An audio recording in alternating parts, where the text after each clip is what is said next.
So, malapit na maluto. Ayo pa? Need lang pabukalon. Ha? Need lang pabukalon. Pabukalon pa. Oh, kaya aron ma... Ang laki-laki naman ng saging na yan. Tingnan mo, saging lang laman yan. Di ah. Marami. Ubi, Ubi, unsa pa. kamote, Kamuti, unsa pa. saging, Saging, kining landang, landang, tsaka unsa itong pa. mga round-round. So, not yet done pa yan. Kailangan lang pababukal. Kaya dana to. Eh! Done na yan? Oh yeah. Okay, kain na.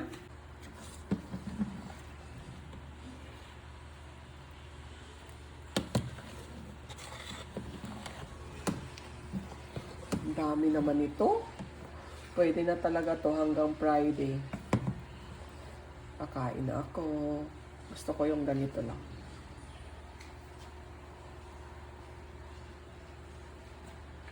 Ayaw ko maraming saging. Kainan na guys! My God, ang sarap nito. Thank you, mahal ko, sa pagluto. Oh, di ba guys?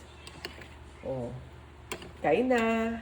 Hi guys, today is Wednesday pa lang, pero maaga na kaming bilo-bilo for the Holy Week. Kasi nagkataon kanina, galing kami ng palengke, namili kami ng fish. Nakalimutan ko pala, naggrocery ako ng maraming karne, nakalimutan ko Holy Week na pala. So ayan, pumunta kami sa palengke, bumili ako ng maraming fish. Ayan, nakita nyo kanina yung aking ulam fish.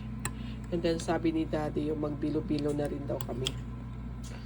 Kasi wala naman siyang dialysis ngayon, so may time. Si Daddy yung kasi gumagawa talaga ng mga ganitong pagkain. Yung mga bukid-bukid na pagkain. Joke. Kasi yung mga city-city na pagkain like macaroni, like spaghetti, mga blanca si Mami Gian. Pero may yung mga bukid-bukid ganito, suman, biko, bilo-bilo. Kain na nga. So, Mahal, mag-hi ka. Hello guys. Ayan, thank you Mahal for cooking this bilo-bilo. Ayan, si Daddy yung while working. Ako naman, while watching. Parang ang sarap na guys. Pero sobrang init pa. Kita nyo yung usok, umuusok-usok pa talaga. Kain tayo. Usok-usok pa. Wala tayong ibak, no? Bakit? Lagyan pa ba ito ng iba?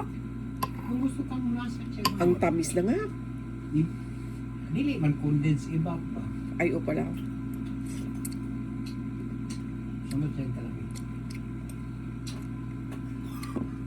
Ay, okay na ako dito. Ang sarap. May ibap tayo. Meron? Pero wag sa ano ko yun, sa carbonara ko yun. Di ba talaga ng buta? Yan.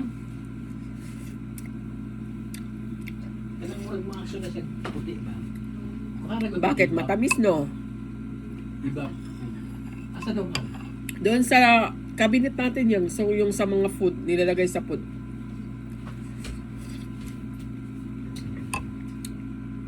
Guys, natamisan siguro si Daddy yun ng, ano, kasi diabetic siya. Gusto niya lagyan ng iba. Pero, but for me, this is very yummy na. Sarap. Mayami naman din talaga.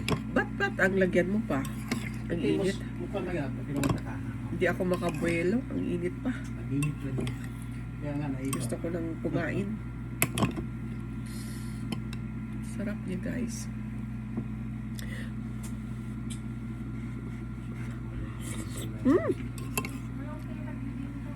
Ayan, lagyan ni Daddy yun ng ibang, guys. Pwede na. Oh my God, anong lasa niyan na yun? Nakatikim ba kayo? Parang halo-halo na. Hindi.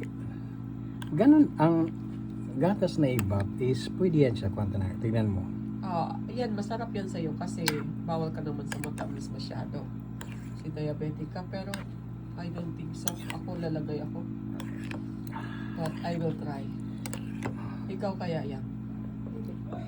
Hindi ka. Masarap? Gamay na magbigay mong dito na ba? Ako guys, di ko. Ayaw ko yung may iba pa.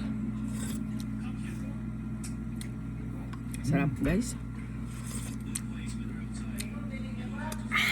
Naubos ko na yung isang bowl. Nagpaad pa ako.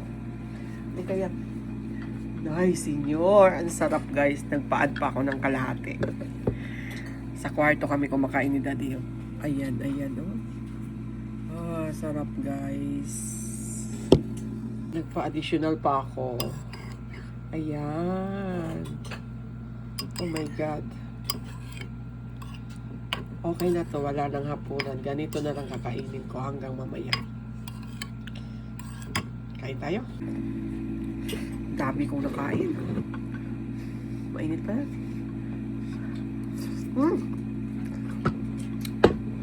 Mainit. Maya mo na, lamig-lamigin natin.